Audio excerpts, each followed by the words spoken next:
Hello दोस्तों। सभी को शिवरात्रि की ढेर सारी शुभकामनाएं।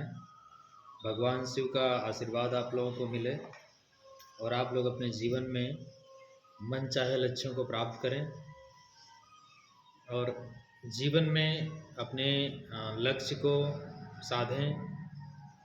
और जो भी चुनौतियां हैं जीवन की, उससे आप लोग सामना करें। और ये शिव जी का जो महापर्व है, ये हमारे भारत देश में बहुत ही प्रचलित पर्व है। शिव और शक्ति दोनों हमारे जीवन के आधार हैं। और जब भी किसी कार्य को करने के लिए कोई भी हिंदू धर्म में जाता है तो शक्ति की आराधना करता है, शिव की आराधना करता है।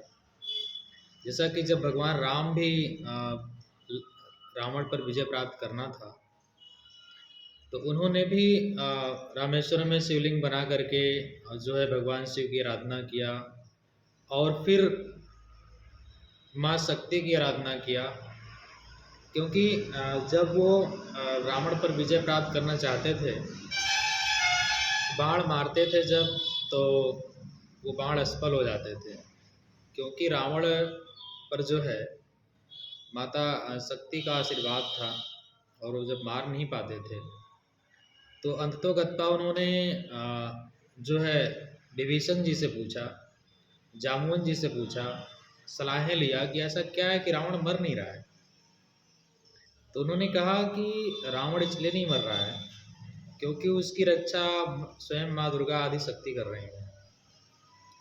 तो आपको भी जो है उनकी पहले आराधना करनी चाहिए। तो भगवान राम जी ने लक्ष्मण से कहा कि जाओ फूल लेकर आओ और मैं जो है माँ शक्ति की जो है आराधना करूँगा और उनसे जो है 9 फूल लेके आओ। और आराधना उन्होंने किया। कमल के 9 फूल मंगाए उन्होंने, जिसमें से एक फूल लास्ट टाइम जो फूल था उसको माँ शक्ति ने अलग कर लिया, राम के सम्मुख से चुरा लिया। तो भगवान राम जो कि अपने वचन में कभी ना डिगने वाले, कभी ना झुकने वाले, और जिनका अपना एक सार था, आज भी युगों युगों तक ये कहा जाता है कि प्राण जाए पर वचन न जाए। अपने वचनों के लिए और वचनों के लिए अपने सब कुछ सर्वस्व दांव पर लगा देने वाले भगवान राम ने कहा कि अगर एक फूल नहीं है तो क्या हुआ, मैं अपनी पूजा को असफल नहीं होने दूंगा। तो उन्हें दिखा कि अब तो कोई फूल नहीं, 8 ही फूल थे, मैंने चढ़ाया, 9 फूल चढ़ाना था, तो क्या किया जाए। बड़े दुखी हो गए कि क्या मैं रावण को नहीं मार पाऊंगा, क्या अपनी धर्म पत्नी को वापस नहीं ला पाऊंगा, क्या मैं रघुकुल की कीर्ति को और यश को उसको मैं कायम नहीं रख पाऊंगा। काफ़ी व्याकुल हो जाते हैं, काफ़ी विह्वल हो जाते हैं। ऐसे जैसे हर वीर जब वीरता के चरमोत्कर्ष पर होता है तो परिस्थितियां उसको आजमाती हैं। और किसी शायर ने जैसे कहा था कि मुश्किलें दिल की ताकत को आजमाती हैं, स्वप्न के पर्दों को आंखों से हटाती हैं, और ठोकरों से गिरकर मत हार है मुसाफिर, ठोकरें इंसान को चलना सिखाती हैं। तो भगवान राम जबकि स्वयं परमपिता परमेश्वर थे, लेकिन अधीर हो गए वो, और उस अधीरता में उन्होंने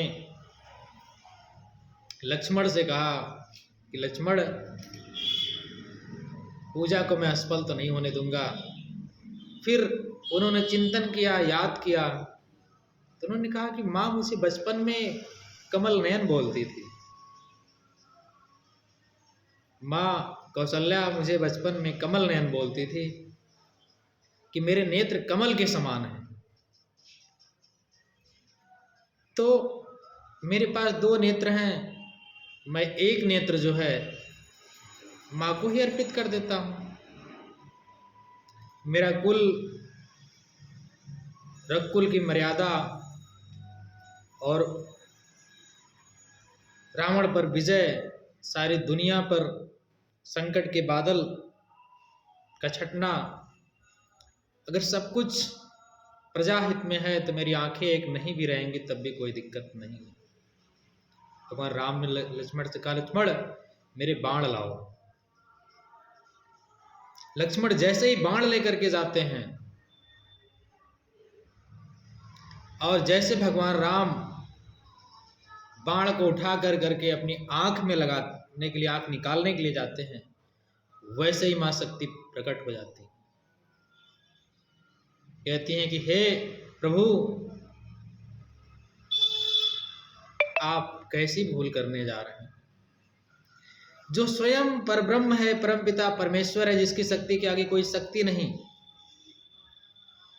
और जिसके बल के आगे कोई बल नहीं,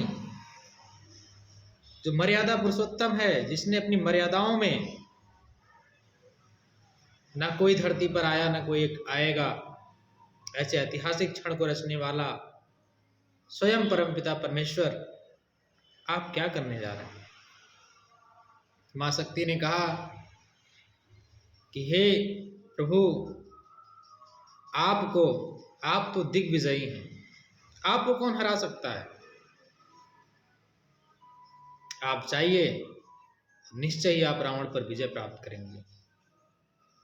तो इस प्रकार भगवान राम ने रावण पर विजय प्राप्त किया।